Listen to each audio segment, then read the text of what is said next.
Bom dia, queridos amigos, nesta manhã de luz, que possamos sentir o valor do sol, esse poderoso astro que nos ilumina, que nos aquece, que dá energia a toda a natureza, testemunhando o amor de Deus para todos nós.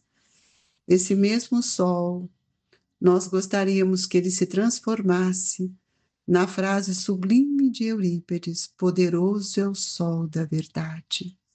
Para que o Evangelho não seja um momento só de ouvir, mas de fazermos reflexões importantes e expressivas em nossa vida, sentindo o roteiro que esse Evangelho do Cristo vem nos proporcionar. Iniciando hoje mais um capítulo, que é o capítulo 17, Sede Perfeitos, nós vamos ver os caracteres da perfeição. Que a gente possa situar dentro dessa colocação que o Evangelho vem nos trazer e que a gente possa nos esforçarmos para aprender dia a dia o que Jesus está nos ensinando. Caracteres da perfeição. Amai os vossos inimigos, fazei o bem aos que vos odeiam e orai pelos que vos perseguem e caluniam. Porque se somente amardes o que vos amam, que recompensa tereis disso? Não fazem assim também os publicanos?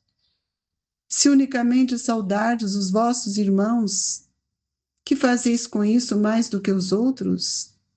Não fazem o mesmo os pagãos?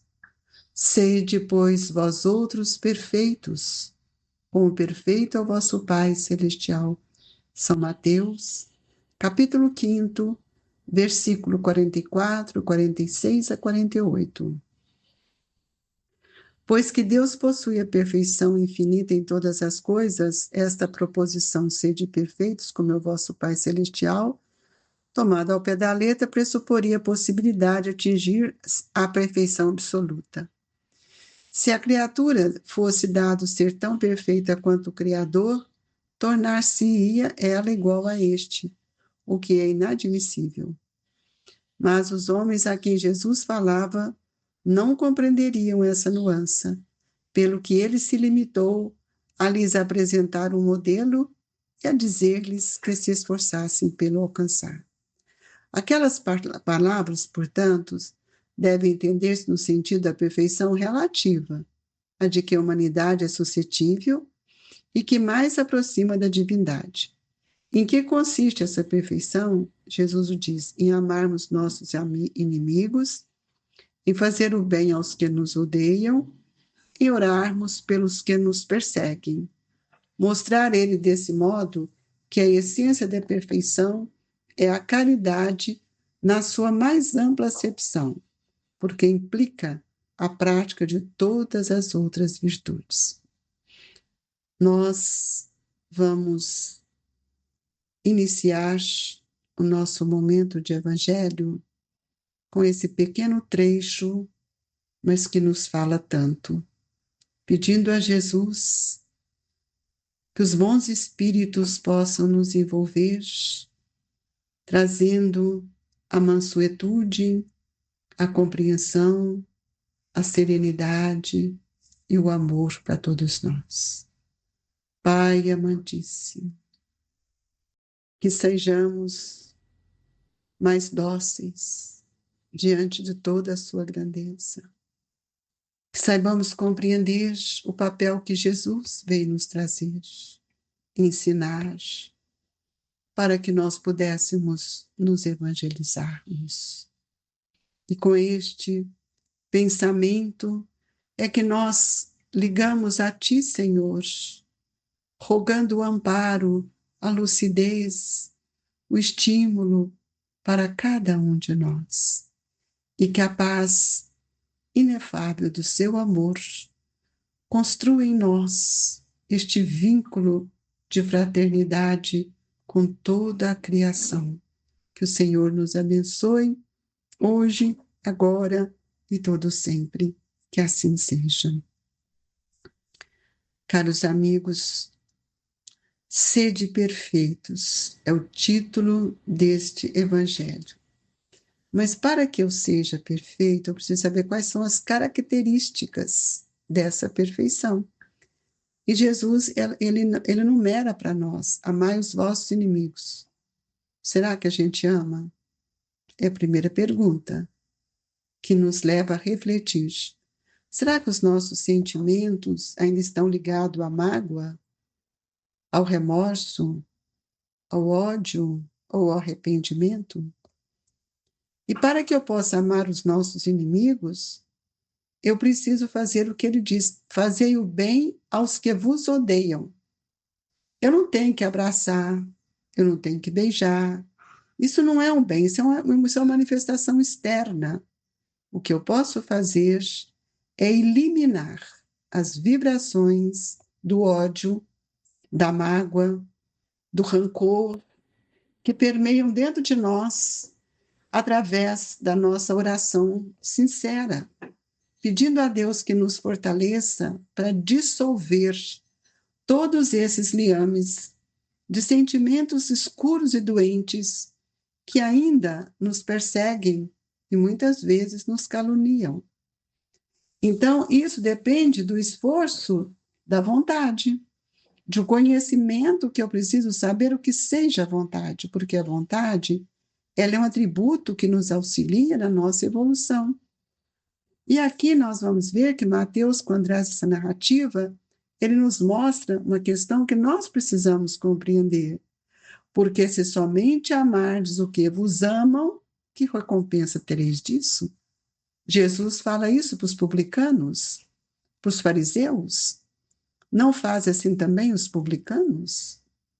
Então, que mérito eu tenho viver só no meio daqueles que gostam de mim? Eu preciso viver com as diferenças, para que eu possa lapidar as arestas dos meus sentimentos, do meu pensamento. E ele afirma: se unicamente saudardes os vossos irmãos, que fazei com isso mais do que os outros? Então, se eu me aproximar só daqueles que eu gosto, só daqueles que me agradam, qual é o resultado disso? E ele fala: não faz o mesmo os pagãos? Vamos trazer essas lições para nós, amigos. Não é para ficar lendo. Isso não é história. Isso são indicações didáticas para o nosso crescimento. E aí ele afirma: sede, pois, vós outros perfeitos, como perfeito é o vosso Pai Celestial.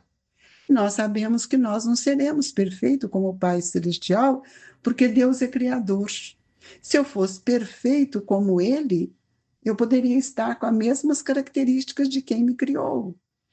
E aí ele fala: pois que Deus possui a perfeição infinita em todas as coisas. Sede perfeitos como o vosso Pai Celestial, tomado ao pé da letra, pressuporia a possibilidade de atingir a perfeição absoluta. E nós não atingiremos, porque nós somos criados.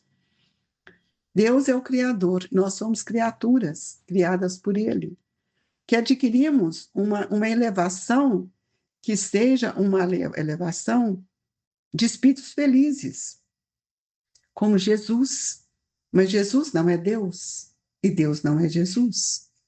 Mas os homens a quem Jesus falava não compreendiam isso, mas nós já compreendemos.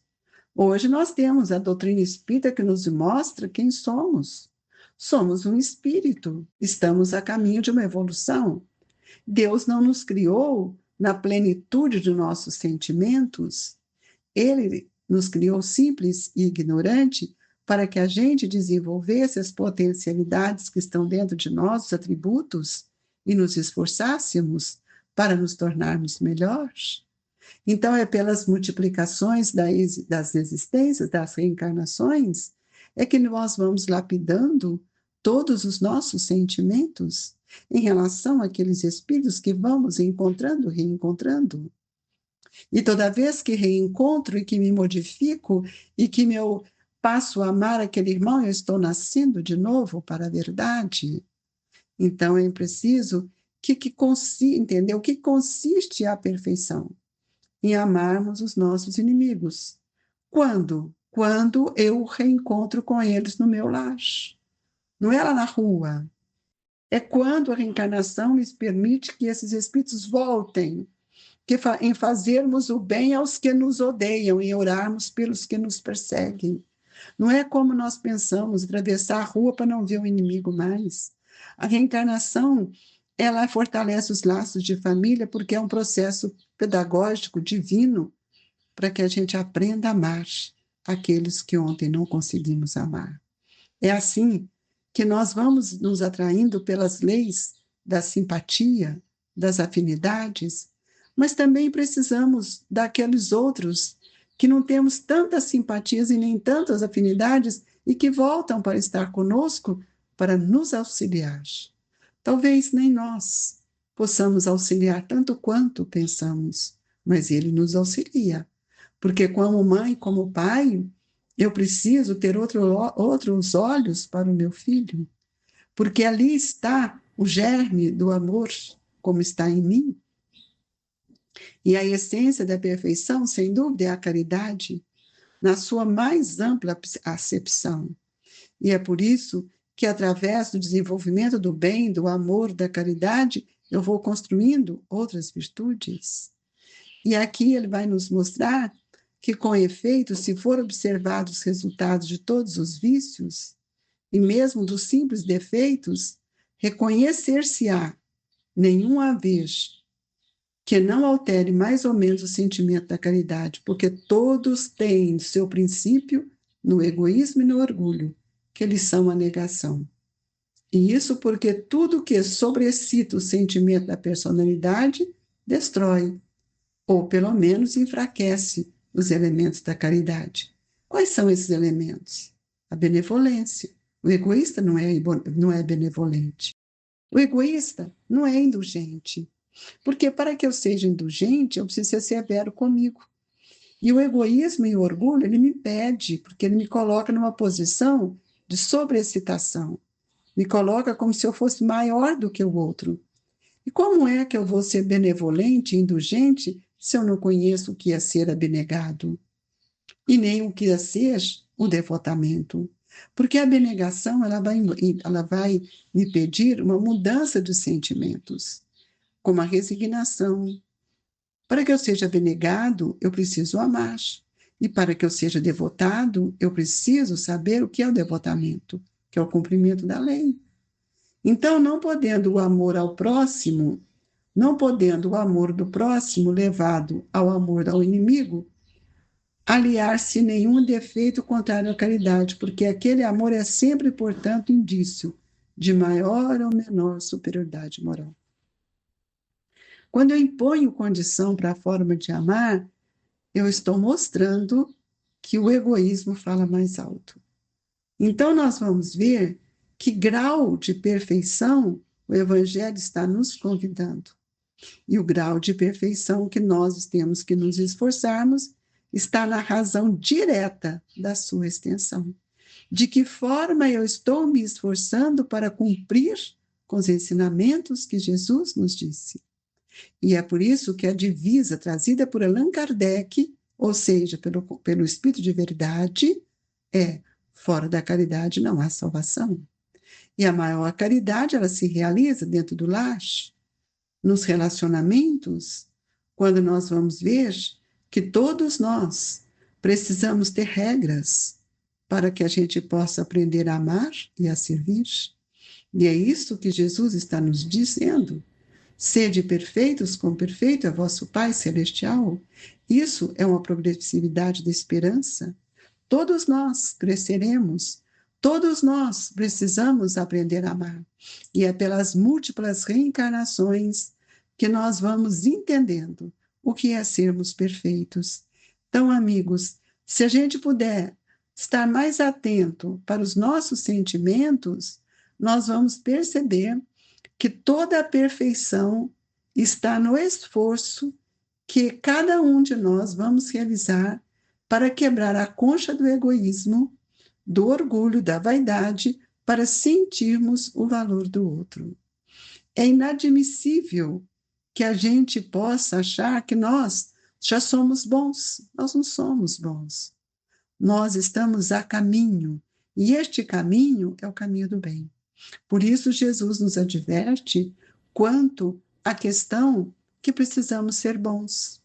Ninguém pode trair os princípios da sequência que governa a própria natureza, porque toda a natureza e todo o tempo é um patrimônio divino, que nós vamos alcançando através das nossas realizações, e todo aquele que semeia, colhe.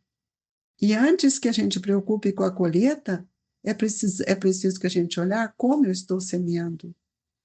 E aí nós vamos atender a necessidade da sementeira. O lar é uma sementeira. De que forma eu estou construindo um teto da casa espiritual no pensamento de cada um de nós? E é assim que nós vamos nos aprimorando, nos esforçando, para que a gente possa edificar dentro de nós, nesse alicerce profundo de nossas possibilidades, de conquistar, de construir a humildade, erguendo sobre ela toda a nossa renovação, a fim de que a gente possa ampliar cada dia mais o movimento da razão. Pensemos nisso, amigos, e nos esforcemos para que o amanhã seja melhor que hoje. Assim, Jesus, com o coração cheio de alegria, te agradecemos, pedindo aos bondosos amigos espirituais que nos envolva nesta hora do passe, que tenhamos serenidade, amparo, lucidez, e que a bondade excelsa de Jesus nos convide a refletir no benefício da água fluidificada, da dádiva das transfusões que ora estamos recebendo, de energias que são dotadas de vibrações maiores.